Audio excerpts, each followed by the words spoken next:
Hello friends, smart study YouTube platform पर आपका स्वागत है।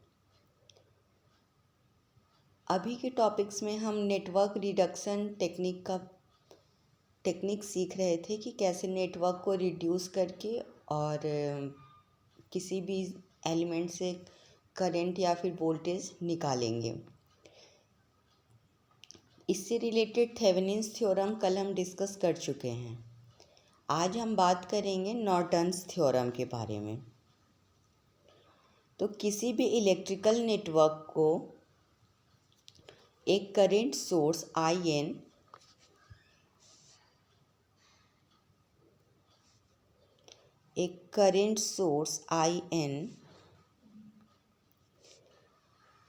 और एक रेजिस्टेंस RN जो कि IN के पैरेलल में कनेक्टेड होगा के फॉर्म में रिप्लेस कर सकते हैं।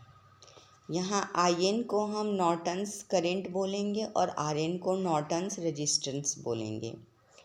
सर्किट को ऐसे सिंप्लीफाई कर हम यहाँ जो लोड है वो लोड कनेक्ट कर देते हैं और हमारा सर्किट सेम वैसे ही काम करेगा जैसे कि वो कॉम्प्लेक्स सर्किट कर रहा था। तो आइए अब देखिए कि नॉर्टन्स थ्योरम को हम डिफाइन कैसे करेंगे। तो किसी भी DC लीनियर बाइलेटरल नेटवर्क जिसमें दो टर्मिनल होते हैं उसे एक current source of current output IN और उसके पैरेलल में RN रेजिस्टेंस को रिप्लेस करके कर सकते हैं।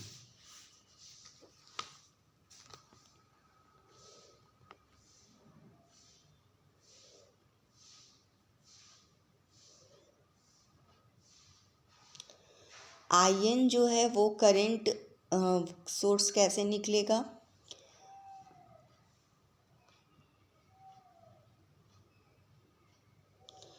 तो इसको निकालने के लिए हम गिवन टर्मिनल को शॉर्ट सर्किट करेंगे और फिर IN की वैल्यू निकालेंगे और RN की वैल्यू लोड रिमूव करके लोड के साइड से देखते हुए इक्विवेलेंट रेजिस्टेंस निकालेंगे। क्लियर है। नॉर्टन्स थ्योरम और थेवेनिन्स थ्योरम जो है वो एक दूसरे का कन्वर्स होता है। थेवेनिन में वोल्टेज जनरेटर होता है और नॉर्टन्स में करंट जनरेटर होता है। नॉर्टन और RN और RTH मतलब नॉर्टन्स रेजिस्टेंस और थेवेनिन्स रेजिस्टेंस और थेवेनिन रेजिस्टेंस की वैल्यू बराबर होगी और निकालने का प्रोसेस भी सेम होगा। बस ध्यान रखने वाली बात यह है कि नॉर्टन्स में जहां हम रेजिस्टेंस को करंट जनरेटर के पैरेलल में कनेक्ट करते हैं, थेवेनिन्स में हम वोल्टेज जनरेटर के सीरीज में इस RTH को कनेक्ट करते हैं। क्लियर। अब ये सर्किट देखिए, इसमें एक वोल्टेज सोर्स लगा हुआ है, R1 R2 R3 3 रेजिस्टेंसेज है और RL एक लोड है। तो सबसे पहले हम लोड को हटाकर शॉर्ट सर्किट कर देते हैं। तो इस वोल्टेज सोर्स की वजह से यहाँ पर I' करंट फ्लो करेगा जो कि इस पॉइंट पर आके दो पार्ट में डिवाइड हो जाएगा, एक R3 से जाएगा और एक IN से जाएगा।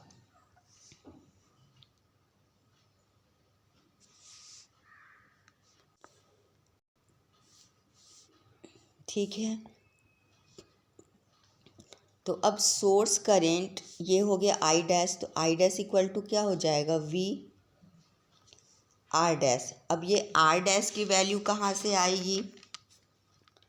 तो R' की वैल्यू यहाँ इक्विवेलेंट जो रेजिस्टेंस है उसकी होगी और इक्विवेलेंट रेजिस्टेंस की वैल्यू क्या हो जाएगी R1, ये सीरीज में है और ये R3 और R2 पैरेलल में है, इन्हें पैरेलल में कनेक्ट कर देंगे। ये R1 की वैल्यू को हम यहाँ पुट करेंगे तो हमें I' की वैल्यू मिल जाएगी। अब I' की वैल्यू मिल गई, लेकिन हमें निकालना किसकी वैल्यू है, IN की वैल्यू निकालना है। तो हम यहाँ करंट डिवाइडर रूल यूज करेंगे और I' इक्वल टू क्या हो जाएगा I R3 by R2 plus R3। Clear. तो अब आई डैश की वैल्यू निकल गई हमारे पास और आई एन की भी वैल्यू निकल गई। अब हम देखते हैं नॉर्टन्स रेजिस्टेंस कैसे निकालेंगे। तो उसके लिए हमने क्या किया, जो वोल्टेज सोर्स था उसे शॉर्ट सर्किट कर दिया और लोड रिमूव कर दिया। अब लोड के साइड से हम देखते हैं कि इक्विवेलेंट रेजिस्टेंस क्या होगा। तो लोड के साइड से देखने पे हम देख रहे हैं कि जो इक्विवेलेंट रेजिस्टेंस है मतलब RN, इसकी वैल्यू हो जाएगी R2 के सीरीज में है R1 और R3, और R1 और R3 दोनों पैरेलल है, तो वो हो जाएगा R2 plus R1 parallel R3। इस तरह हम RN की वैल्यू भी निकाल लेंगे।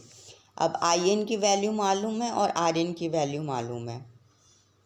और नॉर्टन्स थ्योरम के अकॉर्डिंग क्या होता है कि जो IN है उसे हम सर्किट में कनेक्ट करते हैं और RN IN के पैरेलल में कनेक्ट करते हैं, जैसे कि यहाँ दिखाया गया है। और उसके बाद हम लोड RL को कनेक्ट कर देते हैं। हमारा नॉर्टन्स इक्विवेलेंट सर्किट रेडी हो गया।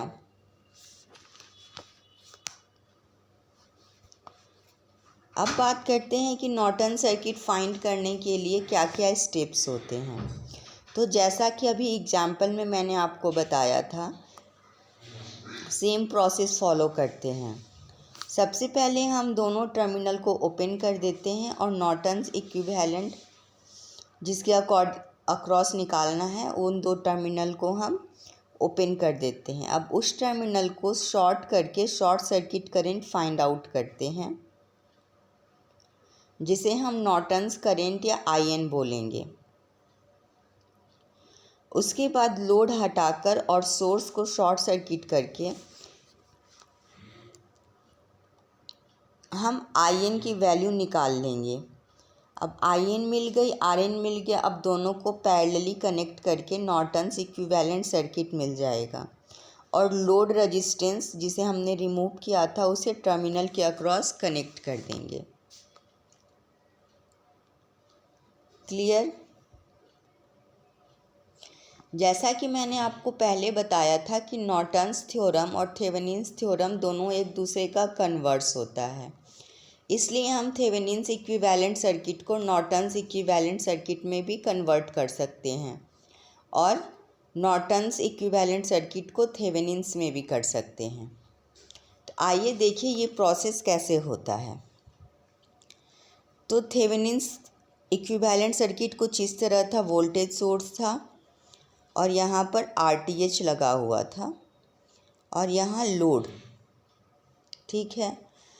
और नॉर्टन्स सर्किट क्या होता है, तो यहाँ एक करंट सोर्स लगा होता है, इसके पैरेलल में नॉर्टन्स रेजिस्टेंस लगा होता है और फिर लोड लगा होता है। तो अब IN की वैल्यू क्या हो जाएगी, अगर हम इस सर्किट को इसमें चेंज करें तो हमें IN की वैल्यू चाहिए होगी और IN की वैल्यू क्या हो जाएगी,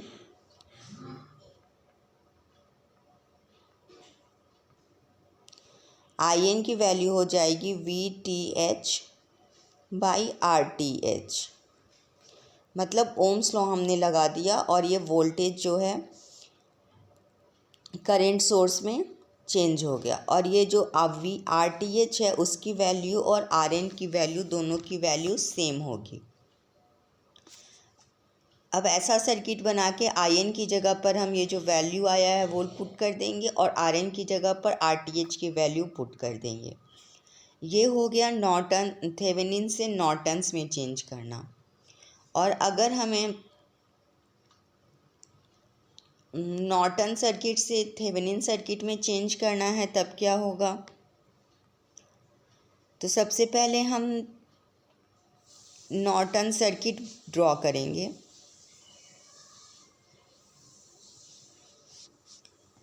और फिर एक थेवेनिन सर्किट ड्रॉ करेंगे।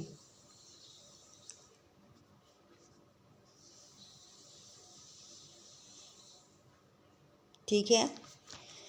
अब IN और RN की वैल्यू तो हमें मालूम है, निकालना हमें वी टी एच की वैल्यू है, तो V T H equal to क्या होगा, वी इक्वल टू होता है आई आर, और यहाँ आई की वैल्यू है आई एन और आर की वैल्यू है आर एन, तो वी टी एच की वैल्यू निकल गई आर एन आई एन।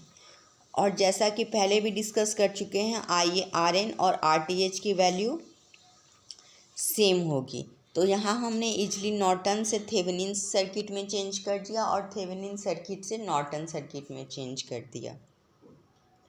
ये सेम वैसा ही है जैसा कि मैंने आपको पहले बताया था कि वोल्टेज सोर्स को करंट सोर्स में कैसे चेंज करेंगे और करंट सोर्स को वोल्टेज सोर्स में कैसे चेंज करेंगे। यहाँ पर भी सेम प्रोसेस अप्लाई होता है। ये देखिए, आर टी एच की वैल्यू आर एन के बराबर है और I N V T H है, और आई एन की वैल्यू क्या होगी, वी बाई आर।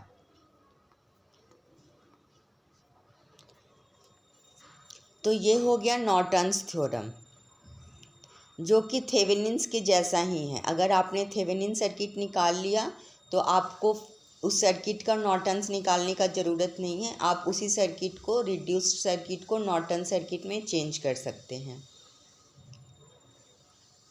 तो ये दो थ्योरम बहुत इम्पॉर्टेंट है, इसे आप लोग प्रैक्टिस कीजिए। और इसके न्यूमेरिकल्स आप लोगों को बहुत बड़े बड़े नहीं पूछेंगे, कॉम्प्लिकेटेड नहीं पूछेंगे, नॉर्मल पूछेंगे, तो उसका भी आप लोग प्रैक्टिस कीजिए। नेक्स्ट डे हम मैक्सिमम पावर ट्रांसफ़र के बारे में डिस्कस करेंगे। तब तक के लिए bye bye and have a nice day.